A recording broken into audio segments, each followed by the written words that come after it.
Your entire bloodline is going to evolve into a crab. Well, sort of. If you spend enough time on the internet, you've probably seen the joke. The meme is that eventually, given enough time, every single animal on Earth is going to evolve into a crab. It sounds ridiculous, but the craziest part about this joke is that it's actually based on real science. In biology, there's an actual phenomenon called carcinization. This is the process where nature takes an unrelated animal, puts it through millions of years of evolution, and somehow it just turns into a crab.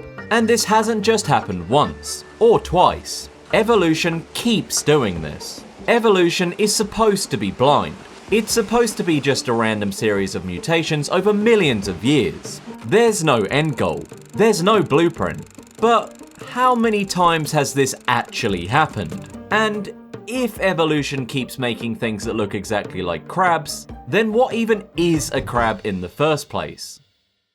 Well, the most obvious answer that usually comes to mind is just anything that looks like a crab. But this is where the reality of carcinization gets weird. Because most of the famous crabs you know, the ones you see in documentaries, or the ones you order at seafood restaurants, are fake. They're imposters. Take the horseshoe crab. It has crab right in the name. It has a hard shell, it crawls on the ocean floor. But horseshoe crabs aren't even crustaceans. They're actually much closer related to spiders and scorpions. Sorry if you have arachnophobia. Okay, so maybe that one is a technicality. But what about the king crab? The massive, spiked creature that fishermen risk their lives to catch in the freezing ocean. The literal king of the crabs. That has to be a crab. Actually, no. King crabs belong to a completely different lineage than true crabs. So do porcelain crabs, so do hairy stone crabs. Evolution made these animals look so identical to true crabs that human beings literally just look at them, see the flat body, the claws, the walking legs, and assume they're all part of the same family.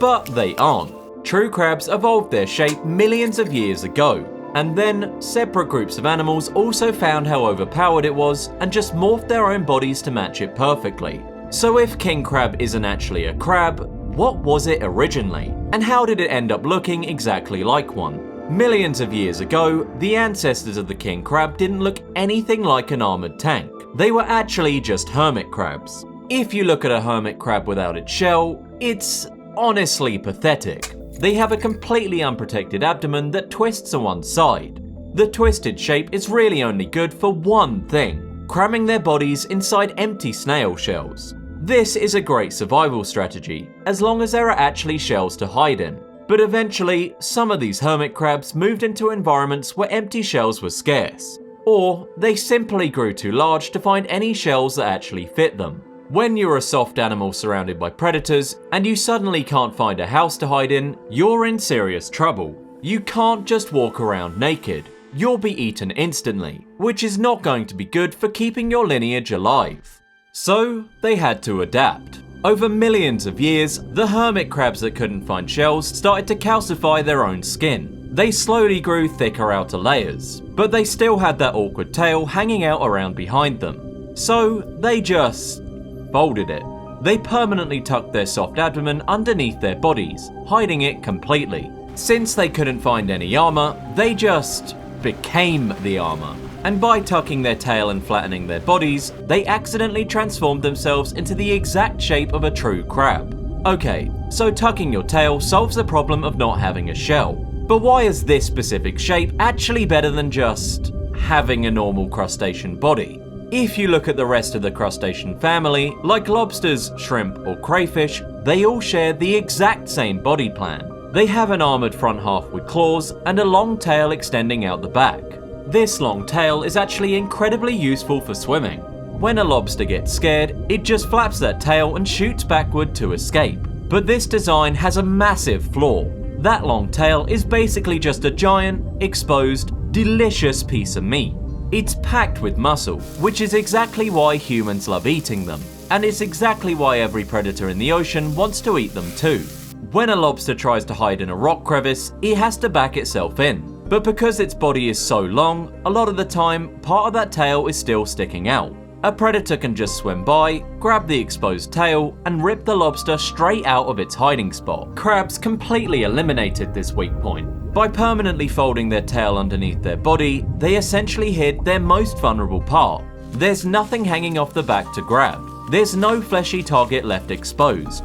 They took their biggest weak point and literally just folded it out of existence. So, folding the tail away gets rid of your biggest weak point. But that alone doesn't explain why crabs are so unbelievably successful, because the real secret to the crab shape is geometry. When you live on the bottom of the ocean, your biggest threat is honestly just getting flipped over. Almost all crustaceans have thick armor on their back, but their underside is relatively soft. If a predator can flip a crab or a lobster onto its back, the fight is basically over. The soft belly is exposed and they're getting eaten. This is where the crab's flat body plan becomes insane. Think about trying to pick a tall block off a table. It's easy. You just push it and it tips right over. Now, imagine trying to pick up a piece of flat plastic that's glued to a table, and you don't have any fingernails. It's incredibly annoying, and that's exactly what predators experience when trying to eat a crab. Because the crab is so wide and flat, its center of gravity is practically touching the seafloor. A predator can't easily get underneath it to pry it up. If a fish bites at a crab, the crab just hunkers down, pressing its flat shell against the sand, and becomes virtually unflippable. On top of this, that flat shape allows them to wedge themselves perfectly into tiny cracks between rocks. A bulky lobster needs a massive cave to hide in. A flat crab can slide into a gap that's barely an inch wide, making it completely untouchable. But being wide and flat comes with a pretty obvious issue. If your body is shaped like a dinner plate, how are you supposed to walk? We always mock crabs for walking sideways. It looks goofy, it looks inefficient. Why would any animal evolve to walk in a direction it isn't even looking in? But walking sideways is actually a massive agility hack. When the ancestors of crabs started widening their bodies to become flat and unflippable, their leg joints had to shift. Instead of pointing straight down like a dog or a horse, their legs were pushed outwards to the sides of their wide shell. If a crab tried to walk straight forward with its legs positioned like that, its knees would literally bump into each other. The legs would tangle up and they'd trip over themselves with every single step. It's not a great look.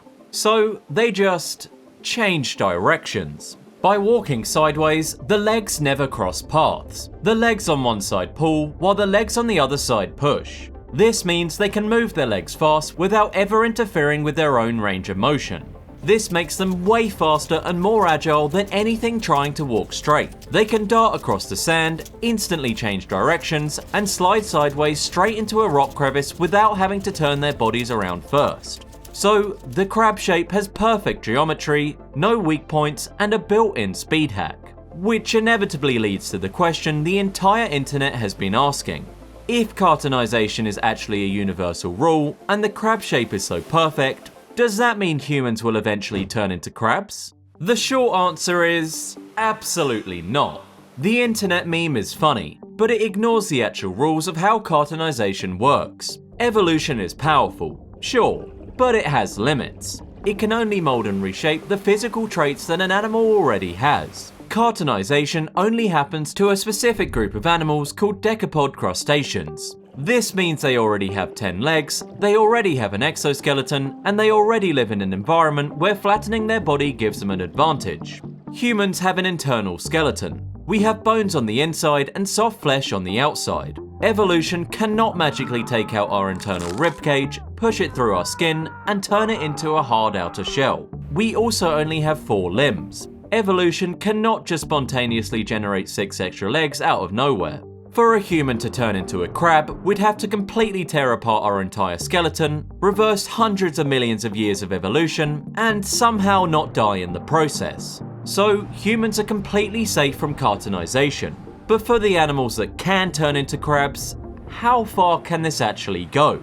If you want to see the absolute limit of this fake crab build, you don't even have to look in the ocean. You just have to look at a tropical island. This is the coconut crab. It's the largest living land invertebrate on the entire planet. They can grow up to 3 feet across, and they weigh over 9 pounds. Their claws are so strong that they can literally crush coconuts open, which is exactly how they got their name. Because, obviously. And just like the king crab, the coconut crab is literally just a hermit crab that completely abandoned its shell. Millions of years ago, their ancestors crawled out of the ocean and realized that carrying a heavy snail shell around on dry land was exhausting. So they did exactly what the king crab did. They hardened their own skin, tucked their soft tail underneath their body, and turned themselves into an armored tank. The crab shape is so effective that it allowed crustaceans to literally just walk out of the ocean and live on dry land. But the coconut crab also shows us the absolute limit of this design. They can't get any bigger than this, because of gravity.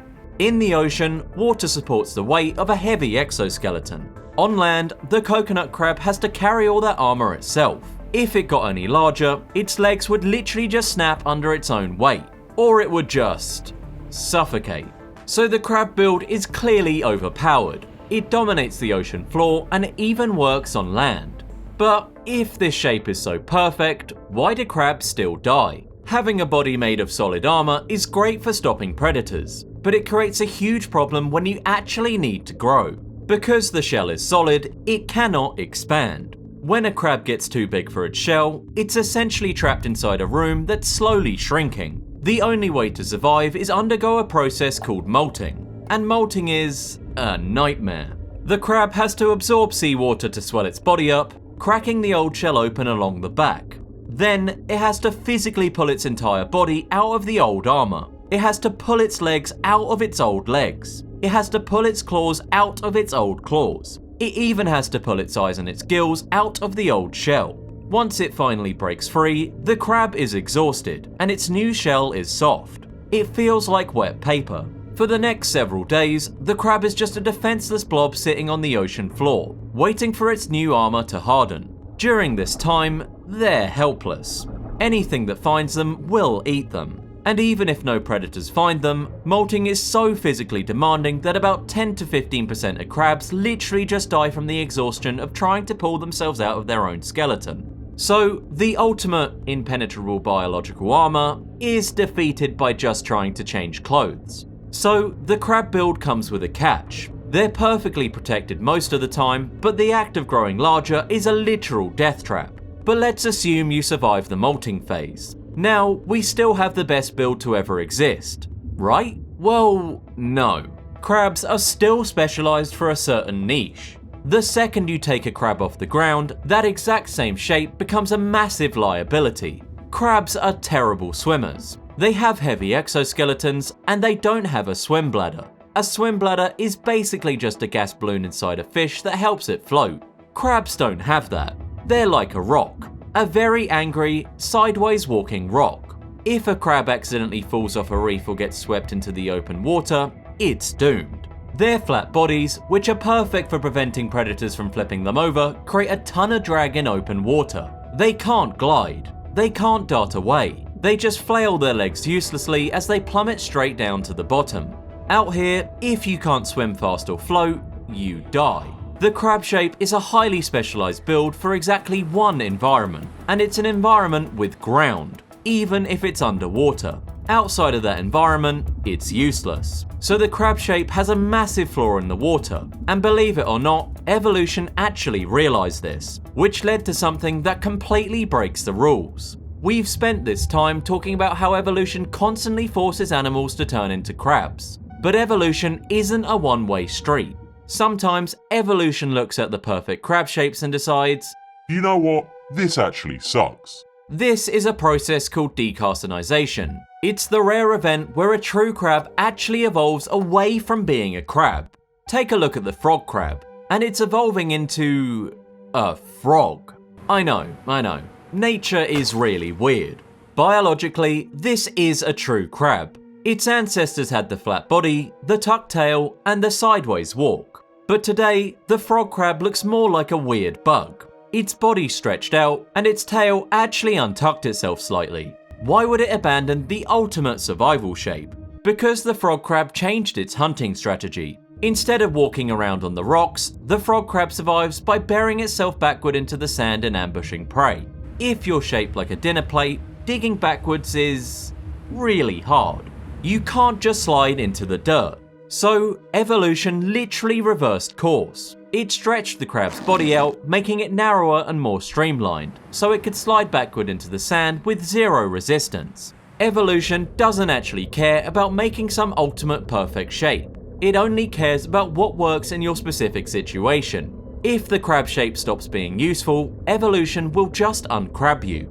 Which brings up a really interesting point. If evolution can just make and unmake crabs whenever it wants, what does that say about the rest of the animals on Earth? Carcinization feels weird because we think of a crab as a specific animal, but really, crab is just a blueprint. It's a strange physical shape that solves a specific set of problems, and carcinization is just one example of convergent evolution doing this. Take trees, for example. We look at a forest and assume that all trees are closely related, but they aren't. An oak tree and a palm tree belong to completely different families. Evolution just realized that if you want to compete for sunlight, the best strategy is to build a tall pillar of wood and put flat leaves at the very top. A tree is literally just a shape optimized for catching light. The same thing happens with worms. We have earthworms, flatworms, and roundworms. They're entirely different branches of life. But if you need to burrow through dirt or flesh, the most efficient shape is a smooth tube. Evolution isn't always trying to be unique or clever. It doesn't waste time inventing a new shape for every single animal. If it finds a blueprint that perfectly solves an environmental problem, it just refuses it. And this means something unsettling about how life actually works. We like to think of evolution as this creative force designing bizarre creatures, but the reality of carcinization proves that evolution is actually just incredibly unpredictable. When you put different animals in the exact same environment, like living on a rocky seafloor, needing to hide in crevices, and needing to avoid getting flipped over, they're all going to arrive at the exact same answer. The crab shape is just the undeniable solution to that specific environment. As long as the ocean floor exists, and as long as crustaceans have exoskeletons, they're going to keep turning into crabs. They don't have a choice. Physics and geometry demand it. But anyways, I'm personally just hoping evolution doesn't decide to start turning spiders into crabs anytime soon. Thank you guys for watching, and I really hope you enjoyed. Please leave some suggestions in the comments for what weird ocean stuff you want me to cover next. And thank you to my comments, like you Mr. Key Hoarder, who are helping support the channel. And if you want to see our video about why giant squids are terrified of swordfish, check it out here.